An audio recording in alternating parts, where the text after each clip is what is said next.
नायब वजीर आजम ने कह दिया है, भारत अपनी मर्जी मुसल्लत नहीं कर सकता। पाकिस्तान अपने शहरियों को भारतीय आबी जारियत के नतीजे में यरगमाल नहीं बनने देगा। नायब वजीर आजम इसहाक डार का दो टोक पैगाम।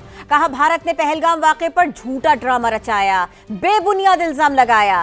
खित्ते में अमन, मसला कश्मीर के पुरअमन हल से होगा। नायब वजीर आजम इसहाक डार ने मोदी सरकार के पहलगाम फॉल्स फ्लैग ऑपरेशन और जंग में भारत की बदतरीन शिकस्त की हकीकत दोहरा दी। इंस्टीट्यूट ऑफ स्ट्रेटेजिक स्टडीज की 92वीं सालगिरह की तकरीब से खिताब में भारत को आबी दहशतगर्दी से बाज रहने का पैगाम दे दिया। Outcome of this 4-day war has once again underscored the reality that India can neither intimidate nor coerce Pakistan. Any action by India to divert the flow of water would be considered as an act of war. Pakistan will not allow India to hold its 240 million people hostage to hydro terrorism. इसहाक डार का मशरिक़ वुस्ता के हालात पर तशवीश का इजहार, Iran की खुद मुख्तारी और जंग बंदी की हिमायत की, तनाज़ात के बातचीत से हल पर जोर दिया। Pakistan has welcomed the announcement of the ceasefire between Iran and Israel.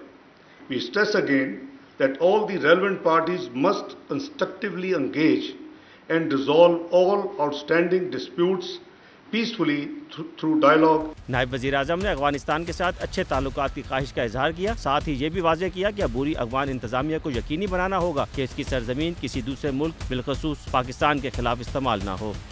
Pakistan का भारत के किशन गंगा और रतले पनबिंजी मंसूबों पर आलमी सालिसी अदालत के ज़िमनी फैसले का खैर मकदम। कहा कि इससे सिंतास मुआहिदे पर पाकिस्तान का मौक़िफ़ दुरुस्त साबित हो गया।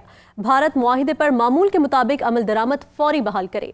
तर्जुमान दफ्तर खारजा ने कहा है कि आलमी सालिसी अदालत ने 27 जून को ज़िमनी फैसले में करार दिया है कि इसका दायरा इख्तियार बरकरार है और उसे मुकदमे को बरवक्त, मौसर और मुनसिफाना अंदाज में आगे बढ़ाने का मुकम्मल इख्तियार है। अदालत ने ज़िमनी फैसला भारत के सिंतास मुआहिदे को इल्तवा में रखने के ऐलान के बाद जारी किया। ये फैसला पाकिस्तान के इस मौक़िफ़ की तौसीक करता है कि सिंतास मुआहिदा मुकम्मल, फ़ाल और मौसर है। साबित हो गया कि भारत को सिंतास मुआहिदे पर यकतरफा कार्रवाई करने का कोई हक नहीं। भारत मुआहिदे से मुतालिक अपनी जिम्मेदारियों को मुकम्मल तौर पर और पूरी ईमानदारी से अदा करे।